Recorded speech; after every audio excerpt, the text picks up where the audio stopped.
Lord be with you. A reading from the Holy Gospel according to St. Luke. Jesus said to the disciples, "There was a rich man who had a manager, and charges were brought to him that the manager was squandering his property. So the rich man summoned him and said to him, 'What is this I hear about you? Give me an accounting of your management, because you cannot be my manager any longer.'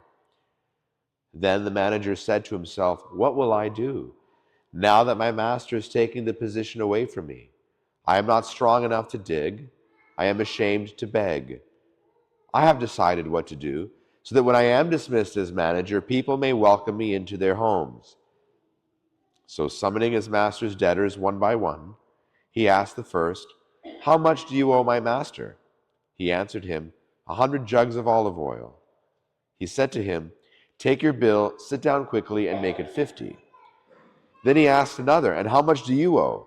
He replied, 100 containers of wheat.' He said to him, 'Take your bill and make it 80.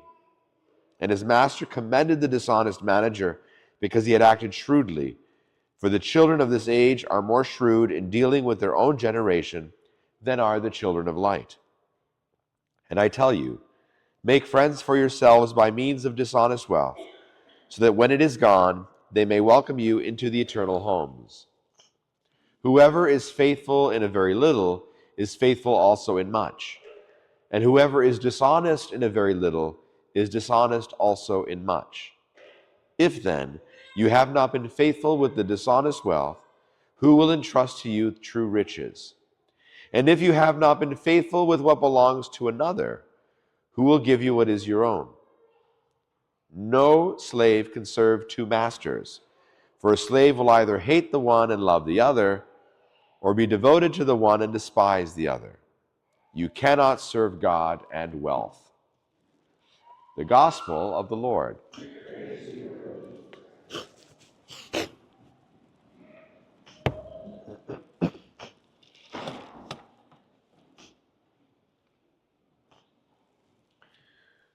Well, we are in the second week of our current series looking at expectations. Fall is a time for new beginnings and fresh starts, and so it naturally brings about a lot of expectations. But expectations aren't just a fall thing. They run in the background over our whole year long. Last week, as we launched this series, we shared 4 key truths about expectations that I believe are absolutely vital for our mental health and well-being. If we fail to grasp these truths, expectations can actually work against us and even bring harm. So just to briefly recap, truth number 1, expectations are multifaceted. You and I carry expectations for every area of our lives. Every day, all day long, we live under expectations. Some are simple, like, I expect you to return my greeting. Some are practical necessities, like, I expect you to stop at a stop sign. Others are deeply personal, like, I expect people I love to love me in return. Truth number 2, expectations are a lens through which we evaluate life. When your job meets your expectations, you feel good about your work. When a family member does what you hope, you actually feel closer to them. But when expectations are not met, we feel annoyed, frustrated, and even angry. Truth number 3, expectations are a two-way street. You have expectations of me, and I have expectations of you. And that's true at work, in school, in our families, in friendships, and right here in the parish. Just as we evaluate others based on our expectations, they are doing the same with us. And truth number 4, we are responsible for managing our expectations. Now, that means we have to actually know what they are. And sometimes we don't.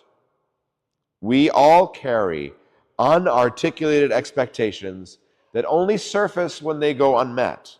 And then we suddenly think about it a lot. Knowing and naming our expectations are essential, but it's not enough.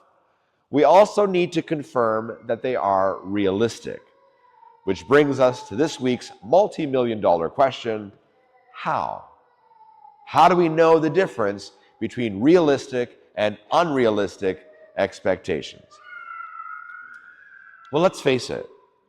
More than any other culture in history, we are swimming in a sea of unrealistic expectations. Technology is one reason, right? We live in an age of incredible speed and instant gratification. The internet and smartphones put the world at our fingertips. And with that comes the expectation that life should always be instant and easy. Advertising and marketing fuel that too, right? Beautiful, happy, successful people always seem to set the standards for what we should look like, what we should wear or drive, or what we should achieve. Clothes, cars, homes, vacations, so much of it creates unrealistic pressure about who we should be and what we should have. And then there is social media. People post their highlight reels, and we compare them to our behind the scenes, their vacations to our daily grind, their children's achievements to our children's struggles, their wins to our defeats. We know this is happening, but it still creeps in. Unrealistic expectations distort our perspective so that we actually miss out on the good things that God has given to us. We're constantly comparing, right? They feed jealousy and greed. They fuel frustration, and they even breed discontent. Others, a lot more famous than I, have said, unrealistic expectations are premeditated resentments. Unrealistic expectations are premeditated resentments. How do we deal with that? Well, there are two filters, I think, that we can use to know if our expectations for someone or something are realistic. So the first filter, and now this one seems super obvious. And when I say it, you're going to think, well, yeah, duh, of course. But it merits saying it. The first filter is realistic expectations are based in, you guessed it, reality. In today's parable, in the gospel, we look at that at face value and it seems strange. It seems almost as if Jesus is holding up as an example a dishonest, albeit resourceful employee. Of course, he's not approving of his dishonesty, but he is commending his shrewd adaptability to act effectively and efficiently to achieve his purpose. The dishonest steward is also undertaking an exercise in managing expectations.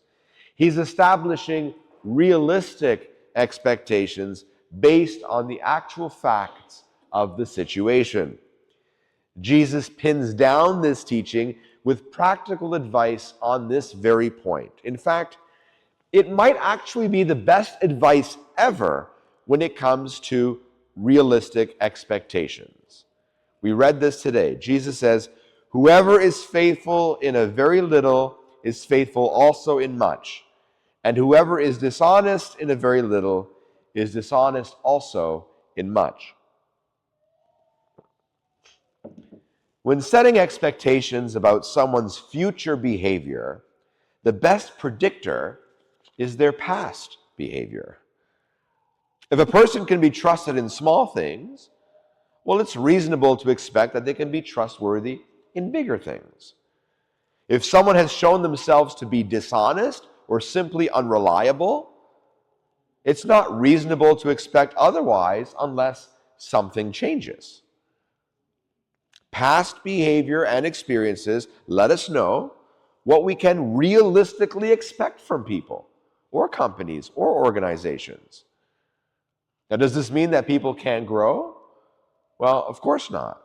However, if nothing changes, nothing changes. If the person, organization, or culture hasn't changed, there is no reason to raise expectations that future behavior or performance will be different.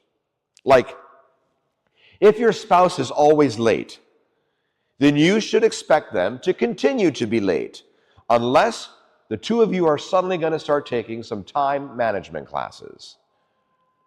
If your child struggles in school, expecting higher grades is not realistic unless you provide extra help, like hiring a tutor. If an employee is not performing, banging your head against the wall and nagging isn't going to change anything unless something else changes. Second filter, realistic expectations are agreed upon. Often, we set unrealistic expectations because we assume others know what we want. You know what assuming does. Assuming creates turmoil and resentment. The sooner we set clear, shared expectations and avoid assumptions, well, the better off we are. Agreed upon expectations require communication. We got to talk about it. Sometimes we think we are communicating our expectations, but in reality, we have not. Just think about someone you're struggling with right now, maybe even today. Have you actually told them what you expect? Could they articulate what you want from them in their own words? Probably not. Even taking the time to communicate could be difficult. We'd rather people just read our minds. But it doesn't work that way. Let me give you two examples. I remember a parishioner once complaining about her husband. It was their anniversary. He brought home some flowers, and I thought it was a nice gesture. But she was upset.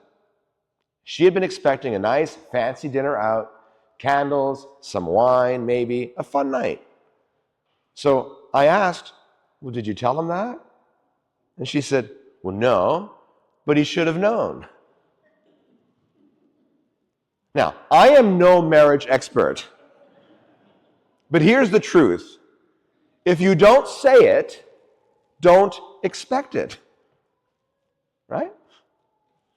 Now, I can't exactly throw stones either, because I've made the same mistake myself. I once worked with someone who was incredibly talented.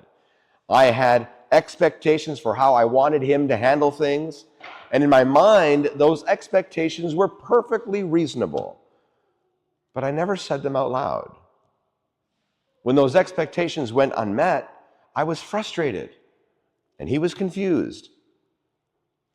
And by the time I finally brought it up, well, I wasn't exactly my calmest self, and not in the most helpful state of mind either.